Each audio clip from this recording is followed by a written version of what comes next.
So just to introduce myself, I'm Steve Geliot, and I'm an artist and I love taking pictures at night. I'm going to run you through some of the technical settings that you can use really easily.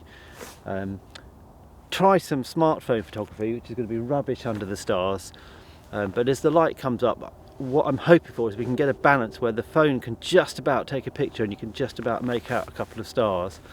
Won't see the millions of stars you see now, but there might be one or two really bright ones just before dawn when there's a bit of light around.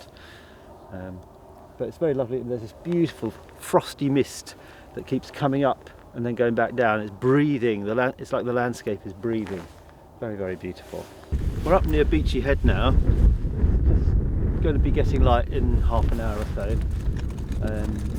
And I like it up here. There's that lovely fog bank over to the left. So Eastbourne and Bexhill is in the distance there. So I think this is sort of like where you can get a good photo with your smartphone. So here's my iPhone.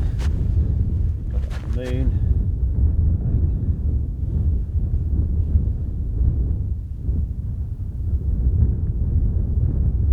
I should get a perfectly decent photograph with that. Obviously, in the dead of night when it's pitch dark,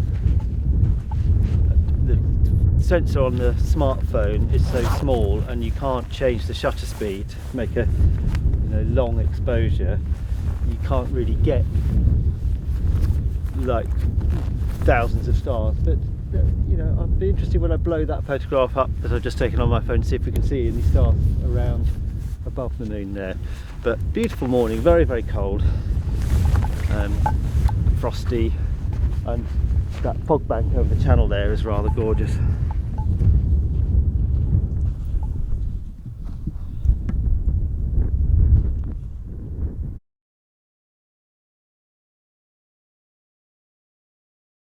Trying to shoot the stars with a smartphone, so they're really not designed for low light. Mainly they can have a very small sensor compared to the camera that I'm filming on now, but also you don't get manual control. So in the basics video we talked about shutter speed. We really need a long shutter speed, a long exposure to get a picture of the stars. So I tried a little hack for doing that using the live view mode on this. That didn't really work very well. So I bought a couple of apps to try out. They're really only like £2 each, so they're not expensive, that give you control over your phone to do a long exposure. So with my main camera I often shoot at sort of 10 or 14 seconds if I'm taking a picture of the stars. I found the best results with this were around 4 or 5 seconds. But I'll just show you some of the settings in a minute. The other thing you need to do, I was taking a picture out of the window. I tried just holding it still by leaning my hand. That worked a bit, but you really want to eliminate movement as much as possible.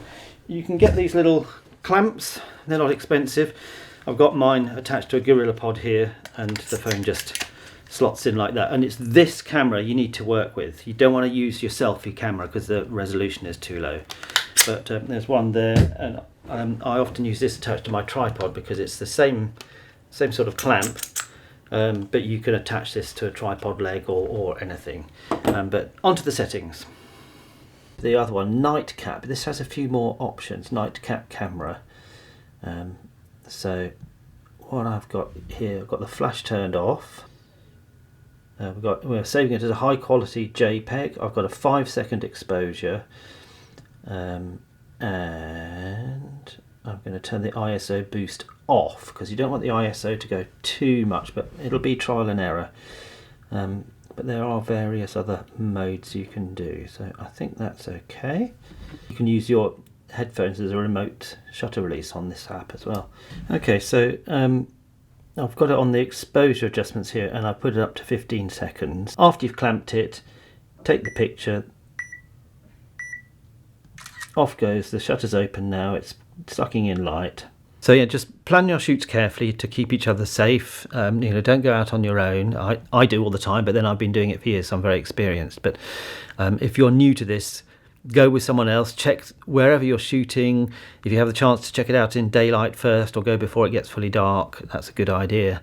But the thing is to do it and have fun and do it again and do it a little bit better. And each time you get better at it, you know, I think you have a lot of fun.